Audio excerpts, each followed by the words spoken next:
Louvado seja nosso Senhor Jesus Cristo, para sempre seja louvado. Rezemos juntos pelo sinal da Santa Cruz. Livrai-nos, Deus nosso Senhor, dos nossos inimigos, em nome do Pai, do Filho e do Espírito Santo. Amém. Vinde, Espírito Santo, enchei os corações dos vossos fiéis e acendei neles o fogo do vosso amor. Enviai-nos, ó Pai, o vosso Espírito, e tudo será criado, e renovareis a face da terra. Oremos. Ó Deus, que instruíste os corações dos vossos fiéis com a luz do Espírito Santo, fazei que apreciemos retamente todas as coisas, segundo o mesmo Espírito, e gozemos sempre de sua consolação, por Cristo Senhor nosso. Amém. Nós estamos no livro do Êxodo, capítulos 31 e 32. Começa dizendo assim: O Senhor disse a Moisés: Eis que chamei por seu nome Bezaleel, filho de Uri, filho de Ur, da tribo de Judá. Eu o enchi do Espírito Divino para lhe dar sabedoria, inteligência e habilidade para toda sorte de obras, invenções, trabalhos de ouro, de prata, de bronze, gravuras em pedras, de engastes, trabalho em madeira e para executar toda sorte de obras. Associei-lhe Oliabe, filho de Aquisameque, da tribo de Dan. Dou a sabedoria ao coração de todos os homens inteligentes, a fim de que executem tudo o que lhe ordenei. A tenda da reunião, a arca da aliança, a tampa que a recobre e todos os móveis da tenda, a mesa e todos os seus acessórios, o candelabro de ouro puro e todos os seus acessórios, o altar dos perfumes, o altar dos holocaustos com todos os seus utensílios e a bacia com seu pedestal, as vestes litúrgicas, os ornamentos sagrados para o sacerdote Arão, as vestes de seus filhos para funções sacerdotais, o óleo da unção e o incenso perfumado para o santuário. Eles se conformarão em tudo as ordens que te dei. Então, o que o Senhor começa falando aqui no capítulo 31 do Êxodo, né? Ele vai dizer que, inclusive, aqueles homens que foram chamados para trabalhar na construção do tabernáculo, em todos aqueles detalhes que nós vimos, da construção do tabernáculo, em toda a beleza daquele lugar, em todos os detalhes, desde os detalhes dos bordados até a tampa da Arca da Aliança, como nós vimos, com os querubins, todo o material, toda a veste litúrgica, todo o utensílio usado ali no santuário. Esses homens que fariam esse trabalho seriam homens escolhidos por Deus, e o Senhor vai dizer que Ele mesmo os havia enchido do Espírito Divino para dar sabedoria, inteligência e habilidade a eles. Então é muito interessante a gente parar para pensar nisso. Por quê? Porque às vezes a gente pensa assim nos nossos dons humanos, né? Capacidade de fazer alguma coisa, capacidade de fazer algo bem feito, né? Então, nós temos que entender que até mesmo a capacidade humana que nós temos de fazer alguma coisa bem feita, foi Deus que nos deu, né? A gente vê que nós vivemos num mundo, né, de orgulhosos, né? Nós somos muito orgulhosos, e aí qualquer coisinha boa que a gente faz, a gente fala assim, nossa, olha que coisa boa que eu fiz, né? Aí quase que a gente coloca aqui, igual no Antigo Testamento, né? Quase que a gente coloca lá no altar e vai adorar aquela peça que a gente fez, né, muitas vezes. Por quê? Porque a gente acha que nós somos capazes de fazer as coisas com perfeição. Mas quem nos dá, antes de tudo, a graça de fazermos as coisas bem feitas é Deus, né? Então, se a gente consegue fazer coisas nesse mundo, exercer funções nesse mundo, se a gente consegue até mesmo fazer algo que vai ajudar outras pessoas, que vai fazer bem para outras pessoas, nós precisamos entender que aquilo que a gente sabe fazer foi por graça de Deus. E a gente também precisa entender que isso não nos diminui, isso só nos coloca no nosso lugar. Saber fazer alguma coisa, isso é muito bom, né? Quem dera se no mundo todas as pessoas soubessem fazer muitas coisas boas, né?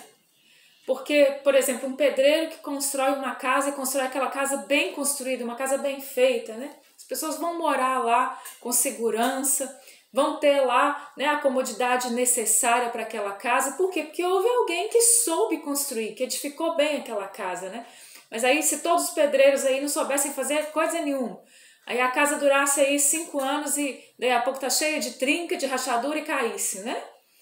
Então, tudo aquilo que é feito, né, o dom do outro, o dom dos outros que estão ao nosso redor, nos beneficiam e os nossos dons beneficiam também a outros, né? Não somente os dons espirituais, não somente os carismas, mas esses dons naturais. Então, nós precisamos aprender a bendizer a Deus por aquilo que nós sabemos fazer e fazer todas as coisas louvando a Deus. Os santos nos ensinavam isso, né?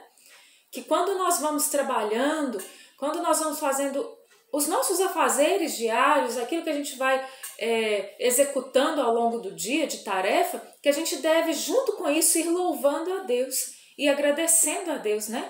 São Francisco nos ensinava isso de uma forma belíssima, né?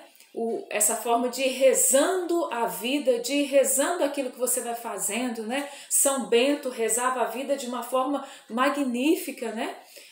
Nós vemos Santa Teresa de Ávila, né? Santa Teresa d'Ávila, um dia ali fazendo comida no fogão, ela entrou num êxtase espiritual no fogão, né? Fazendo comida. Tamanha era a intimidade que ela estava com Deus naquele momento, onde ela estava executando uma tarefa, né? Então os santos nos ensinam isso. Então que em tudo que nós fizermos, que nós façamos para a glória de Deus e que nós façamos em espírito de louvor, né? De agradecimento a Deus. E aí a gente entra no final do capítulo 31 aqui, numa realidade maravilhosa, né? Onde vai dizer assim no versículo 18: tendo o Senhor acabado de falar a Moisés sobre o monte Sinai, entregou-lhe as 2 tábuas do testemunho. Então depois que Deus falou tudo isso, Moisés ficou 40 dias lá, né? E Deus falando com ele, Deus revelando para ele aquilo que havia no coração dele, os projetos dele, os planos dele, a construção do tabernáculo, né? Depois que Deus fala tudo isso com Moisés, aí acontece isso, ele entregou-lhe as tábuas do testemunho, tábuas de pedra escritas com o dedo de Deus. Gente, isso aqui é uma coisa maravilhosa, né? O que aconteceu ali no Sinai foi uma coisa portentosa. Moisés recebe das mãos de Deus as tábuas de pedra com os 10 mandamentos, né? Com o decálogo. E aqui vai dizer que foram escritas com o dedo de Deus. Gente, hoje é sábado, né? Nós estamos em preparação para a festa de Pentecostes. Pentecostes é amanhã. A Bíblia, quando ela diz do dedo de Deus, ela está fazendo uma referência ao Espírito Santo. O Espírito Santo também tem essa figura, além de água, de fogo, de brisa, né? Além de vento impetuoso. Além de todas essas realidades, né, da pomba, o Espírito Santo também é chamado de dedo de Deus. E aqui vai dizer que essas tábuas foram escritas com o dedo de Deus, o que nos remete ao profeta Ezequiel, onde o profeta Ezequiel vai dizer: arrancarei do vosso peito, né? Deus vai dizer através do profeta: arrancarei do vosso peito o coração de pedra, vos darei um coração de carne, um coração capaz de me conhecer, um coração... Lá no profeta Ezequiel, também no profeta Jeremias, o Senhor vai dizer assim: gravarei a minha lei no teu coração. Não mais em tábuas de pedra. Quem é que grava a lei de Deus no nosso coração? É o dedo de Deus. É o Espírito Santo. Não tem outra pessoa que vá gravar no nosso coração. O que é coração? No nosso interior, no mais íntimo de nós. Quem grava a lei de Deus hoje, não mais em tábuas de pedra, para que nós sigamos simplesmente a letra, mas que vem gravar no nosso coração a lei de Deus, para que nós sejamos capazes de obedecer a Deus, de seguir a Deus, de servir a Deus, de fazer a vontade de Deus, é o Espírito Santo. Ninguém é capaz de nos fazer, de nos dar a vontade, o querer e o executar a vontade de Deus. Ninguém é capaz de imprimir isso em nós a não ser o Espírito Santo, o dedo de Deus. Aquele mesmo dedo de Deus que imprimiu nas tábuas de pedra e que hoje não mais em tábuas de pedra no meu e no seu coração. Foi isso que aconteceu, né? Aqui a gente vê uma prefiguração do que acontece hoje. Por isso nós entendemos que quando nós recebemos o Espírito Santo, gente, os nossos olhos se abrem. A gente tinha a Bíblia na mão e aí a gente se arriscava a ler ali algumas páginas da Sagrada Escritura e a gente não entendia bolhufas do que estava falando ali.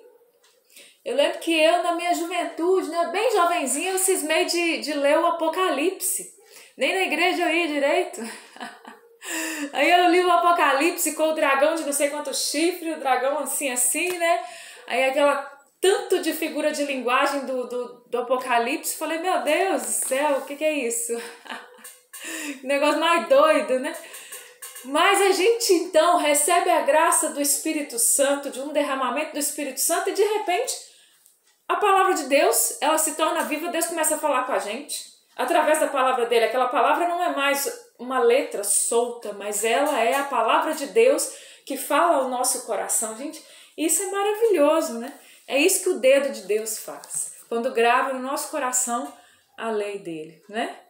Vamos continuar. Mas, como nós, aquele povo era um povo recalcitrante, um povo de cabeça dura. Moisés estava lá, gente, desgastando na montanha. Acha que era fácil ficar na montanha 40 dias? Acha que era fácil, né? Ficar lá igual um eremita na montanha? Não era fácil não, né? Exigiu um grande esforço de Moisés ficar 40 dias no monte.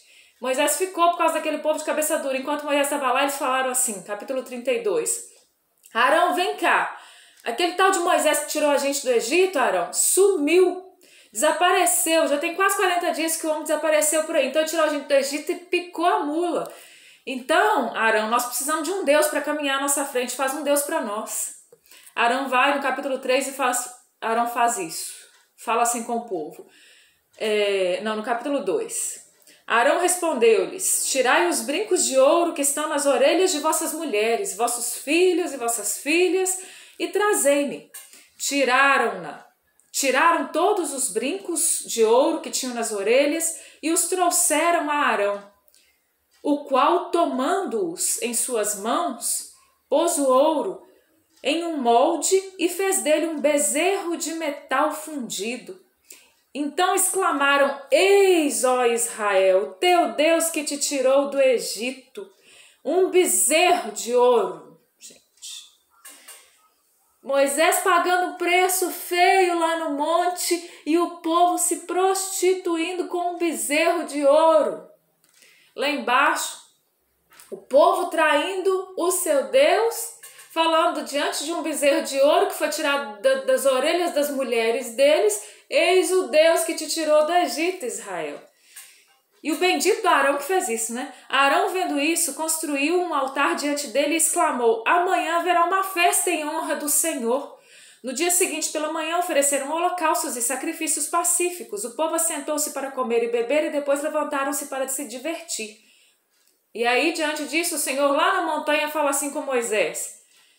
O Senhor disse a Moisés, vai, desce, porque se corrompeu o povo que tiraste do Egito. Desviaram-se depressa do caminho que lhes prescrevi, fizeram para si um bezerro de metal fundido, prostraram-se diante dele e ofereceram-lhe sacrifícios, dizendo, eis, ó Israel, o teu Deus que te tirou do Egito. Vejo, continuou o Senhor, que esse povo tem a cabeça dura. Deixa, pois, que se acenda a minha cólera contra ele e eu os reduzirei a nada. Mas de ti farei uma grande nação. Gente, fiquei abismada com esse versículo. A palavra de Deus vai dizer que Deus falava com Moisés como se fala com um amigo. Moisés não era colega de Deus, Moisés não era conhecido de Deus, Moisés não tinha ouvido falar de Deus, não. Moisés era amigo de Deus. E aqui a palavra de Deus vai mostrar isso de uma forma magnífica no versículo 10. Quem é Moisés diante de Deus, gente? Vamos pensar aqui. Quem é um homem, uma criatura humana no meio de milhões de milhões de bilhões de trilhões de homens, para Deus virar para ele e falar assim, deixa, pois, que se acenda a minha cólera, mas de ti farei uma grande nação. Deus pediu permissão para Moisés? para destruir o povo. Ô Moisés, deixa eu acabar com esse povo logo, deixa que eu acenda a minha cólera. Isso aqui é conversa, gente. Para que a Bíblia faz isso? Por que a palavra de Deus faz isso? Para diminuir Deus, para dizer que Deus tinha que ficar pedindo permissão para a criatura humana fazer alguma coisa? Não. Para dizer do Deus amoroso, né? Do Deus próximo de nós, a ponto de dialogar aqui com Moisés como um amigo. Conversa com o outro, um amigo pede conselho para o outro, um amigo conta para o outro das suas aflições, um amigo pergunta para o outro, olha, será que eu devo fazer isso, né? Então não é para mostrar que Deus é fraco, que Deus precisa do nosso consentimento para alguma coisa, não. É para mostrar que Deus é amor e que Deus desce e se relaciona conosco como amigo se nós nos abrimos a esse relacionamento. E continua dizendo então, e ele ainda fala com Moisés, Moisés não preocupa não, eu acabo com o povo, mas de você eu vou fazer uma grande nação. Então Moisés podia ter chutado o balde e falar, é mesmo, Senhor, joga um fogo e mata esse povo todo, que esse povo aí já deu já. Então vamos embora fazer uma grande nação nós dois. Então, Moisés diz a Bíblia que ele era o mais paciente de todos os homens. E hoje eu peço a intercessão de Moisés.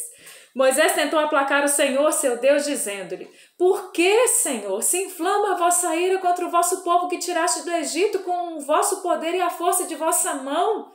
Olha Moisés, gente, Moisés era magnífico. Não é bom que digam os egípcios, com mau desígnio os levou para matá-los nas montanhas e suprimi-los da face da terra. Aplaque-se vosso furor e abandonai vossa decisão de fazer mal ao povo.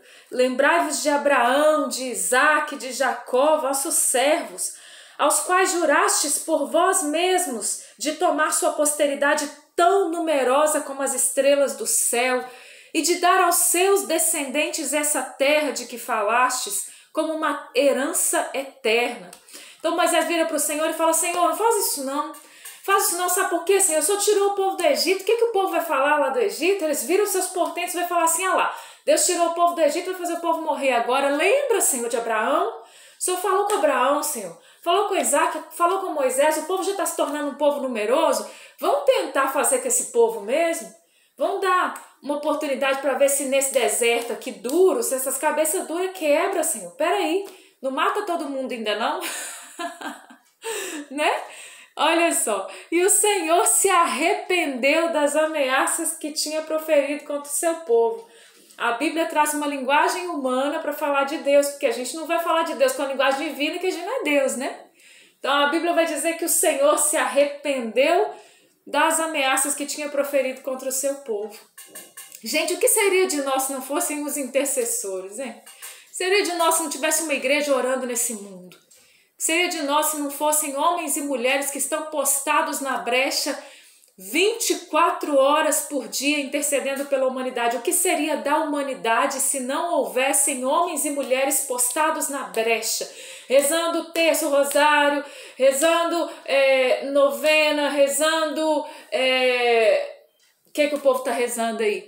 Rezando o ofício das leituras, né? De madrugada, rezando com fregios, 4 horas da manhã, rezando no convento, no mosteiro, rezando, celebrando a missa em cada país, e por causa do fuso horário, a gente sabe que tem missa de manhã, de tarde, de noite, por causa do fuso horário, em algum lugar do mundo está se celebrando a missa, né? O que seria de nós se não tivessem pessoas fazendo sacrifícios, penitências, jejuns? O que seria de nós se não tivessem homens e mulheres consumindo a sua vida na santidade, né? Como eu vi ontem e achei maravilhoso, Padre Jonas, gente, Monsenhor Jonas Abib está com câncer, né? E está fazendo um tratamento, estava com problema de coração, os rins não estavam funcionando direito, uma série de complicações, está internado há dias. E o que ele estava fazendo ontem que a Luzia Santiago postou? A fotinha do Padre Jonas no leito do hospital com a bibliazinha, a caneta, um homem que eu não sei nem quantas vezes mais esse bendito desse homem já leu a Bíblia, pelo amor de Deus, doente e fazendo o estudo bíblico, já sabe aquilo de cor, quase que tem que fechar o olho e já faz o estudo bíblico sem precisar ler, né? Mas está ali postado na brecha como um guerreiro, né?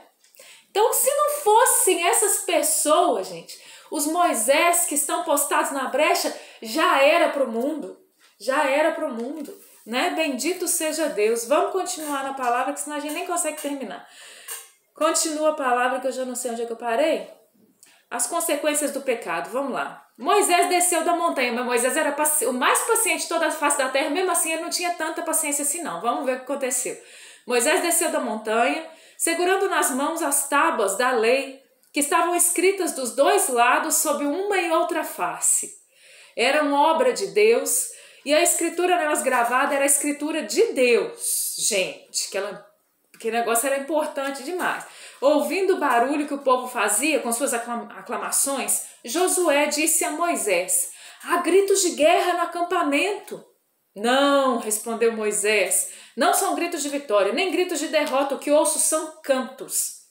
Aproximando-se do acampamento, viu o bezerro e as danças. Sua cólera se inflamou. Aquele mesmo homem que acabou de falar com Deus assim: ô Deus, não inflama a cólera não? A cólera dele se inflamou. A sorte que ele não era Deus, senão ele mesmo matava todo mundo. Aproximando-se do acampamento, viu o bezerro e as danças. Sua cólera se inflamou, arrojou de sua mão as tábuas e quebrou-as ao pé da montanha. Sorte dele que ele era amigo de Deus, porque se ele perdeu a paciência, na hora que ele viu aquela, me perdoe a palavra, que é a cagada toda que o povo estava fazendo, ele perdeu a paciência, pegou as tábuas de pedra que Deus deu para ele, gente, jogou no chão de raiva, jogou. Em seguida, tomando o bezerro que tinham feito, olha o que ele fez com o bezerro. Moisés é gente boa pra caramba. Queimou-o e esmagou, até reduzi-lo a pó, que lançou na água e deu de beber aos israelitas. Moisés com tanta raiva, Deus já tinha falado com ele: Moisés, o povo fez um bezerro, Moisés, de ouro, tá lá, Moisés, deixa minha cola inflamar. Não, se eu faço não, e contorna ali a situação, né? Aí ele vê, na hora que ele vê com os olhos dele, né? Ele sabia. Uma coisa é a gente saber, né? Outra coisa a gente vê. Na hora que Moisés viu, Moisés ficou com tanta raiva, se inflamou a cólera, pegou as tábuas da lei de raiva. Ele não estava com raiva de Deus, ele estava com raiva do povo. Mas ele pegou as tábuas de pedra que Deus tinha escrito com o dedo de Deus. Jogou no chão, pegou o bezerro, reduziu o bezerro a pó, colocou na água e falou: bebe. Agora vocês vão tomar o objeto de idolatria de vocês vão beber agora. E vai virar pó de metal lá na barriga, lá no estômago, vai para o intestino. Isso aí vai dar uma revirada no interior de vocês, para que vocês, bebendo daquilo que vocês próprios fizeram, né?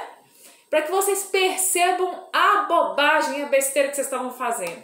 E Moisés fez isso. Você acha que o povo relutou? O povo foi brigar com Moisés? Não. O povo tomou a aguinha com bezerro em pó, em silêncio, caladinho. O povo sabia que eles tinham feito coisa errada. Tomou caladinho a aguinha com bezerro em pó. Misericórdia. E esse é o mais paciente de todos os homens, como a terra nunca mais viu. Ainda bem que não era eu que estava lá. Moisés disse a Arão: que te fez este povo para que tenhas atraído sobre ele tão grande pecado? Arão respondeu: não se irrite o meu senhor. Arão estava tremendo de medo na hora que ele viu a cólera de Moisés. Olha como é que ele fala com Moisés: não se irrite o meu senhor. Tu mesmo sabes quanto esse povo é inclinado ao mal. Ah, Arão, mas bem que você fez o bezerro, né, sem vergonha. Eles disseram-me: faze-me um Deus que marche à nossa frente. Porque este Moisés que nos tirou do Egito, não sabemos o que é feito deles. Aí Arão vai se justificar aqui, né? Eu lhes disse: todos aqueles que têm ouro. Aí ele vai contar a história toda para Moisés. Ah, Moisés pediu o ouro do povo, e aí fiz o negócio mesmo. Fiz o bezerro para o povo fazer festa.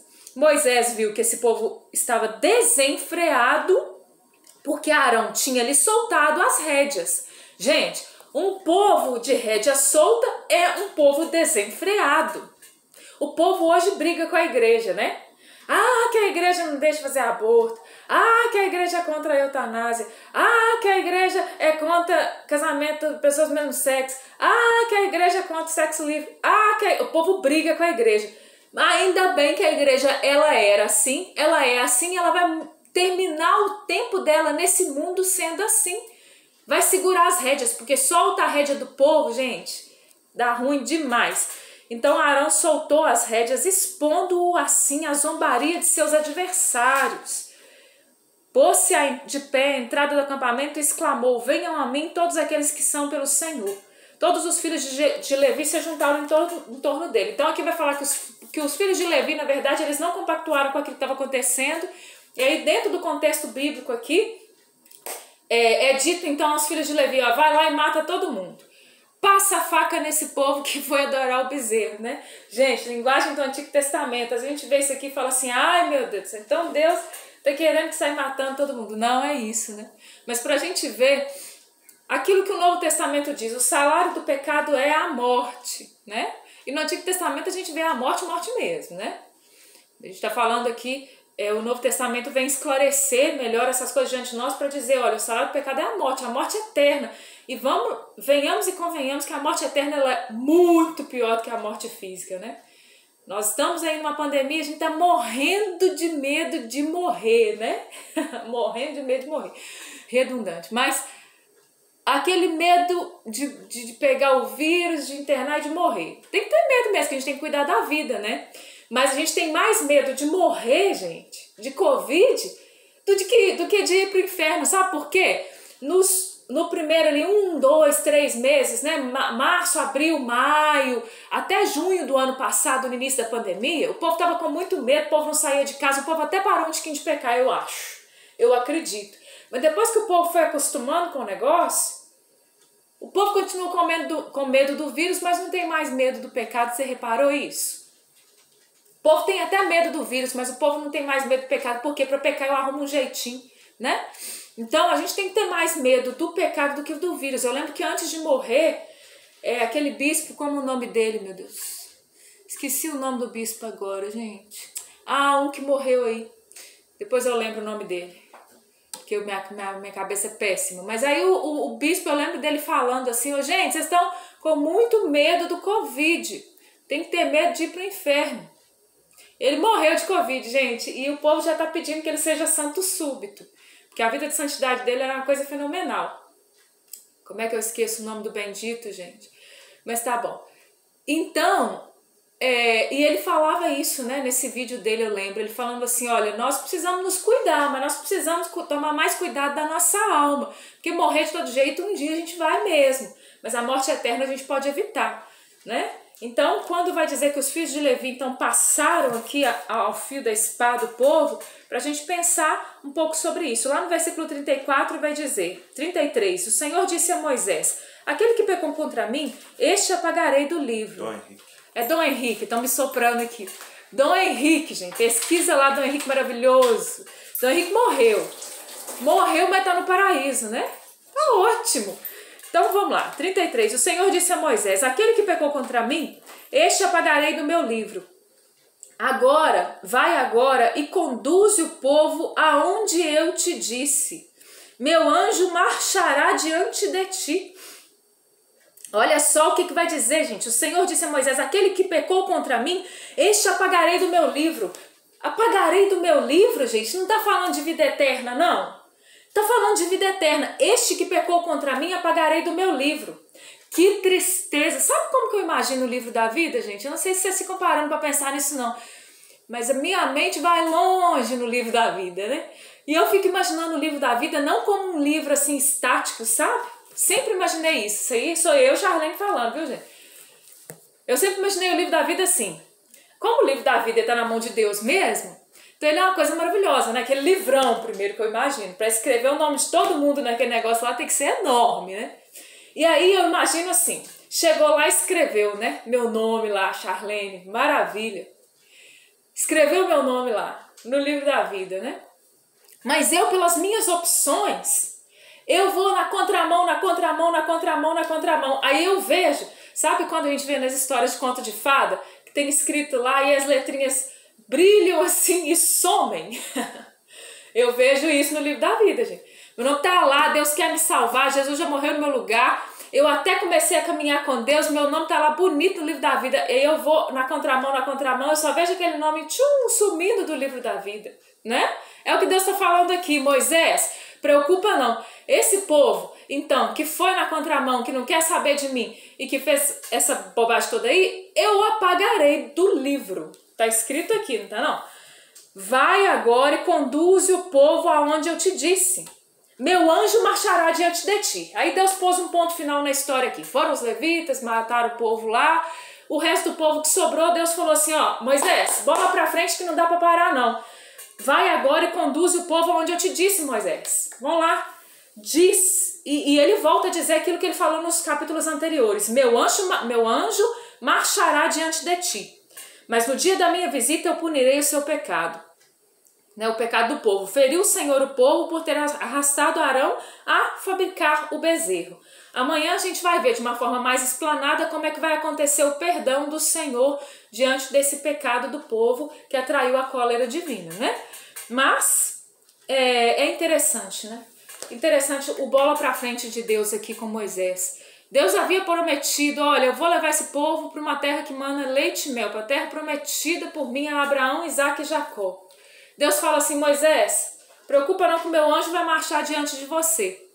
Depois de tudo isso, Moisés podia ter pensado assim, Deus tirou o anjo, Deus, nossa, deu tudo errado, nós vamos morrer nesse deserto. Mas Deus não, Deus fala com ele assim, bora marchar, Moisés, porque o meu anjo continua à frente. Porque eu não tirei o anjo de frente de vocês, Moisés. Moisés, você está esquecendo, Moisés, que você é meu amigo? Não preocupa não, vambora, né? Talvez Deus tenha que dizer isso para mim. E para você no dia de hoje, calma, não preocupa não, vambora. Vambora, vai marchando que depois você entende, né? Vai marchando que você não tá vendo nada agora, Moisés. Você tá vendo a areia de um lado, a areia do outro, o Monte Sinai, a tábua de pedra que você quebrou, né, Moisés? Porque você também é paciente, mas não é tanto assim. Você quebrou o bendito negócio no pé do monte, que a gente também vai ver isso amanhã. Mas nós vamos embora, Moisés, vamos embora. Então, continua-se o processo de libertação do povo de Deus. Meu irmão, minha irmã, não sei onde é que está seu processo de libertação. Para falar a verdade para vocês, eu nem sei onde é que está o meu.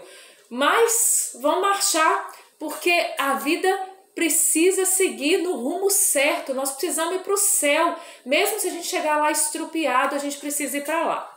Peçamos a intercessão de Nossa Senhora. Nesse dia eu quero pedir a intercessão de Nossa Senhora sob o título de Nossa Senhora de Pentecostes, para que o Espírito Santo grave a sua lei no nosso coração, que a Mãe do Céu interceda para que nós sejamos cheios do Espírito Santo e a gente deixe de ser um povo de cabeça dura. Ave Maria, cheia de graça, o Senhor é convosco. Bendita sois vós entre as mulheres e bendito é o fruto do vosso ventre, Jesus. Santa Maria, Mãe de Deus, rogai por nós pecadores, agora e na hora da nossa morte. Amém. Glórias ao Pai, ao Filho e ao Espírito Santo, como era no princípio, agora e sempre. Amém. Em nome do Pai, do Filho e do Espírito Santo. Amém.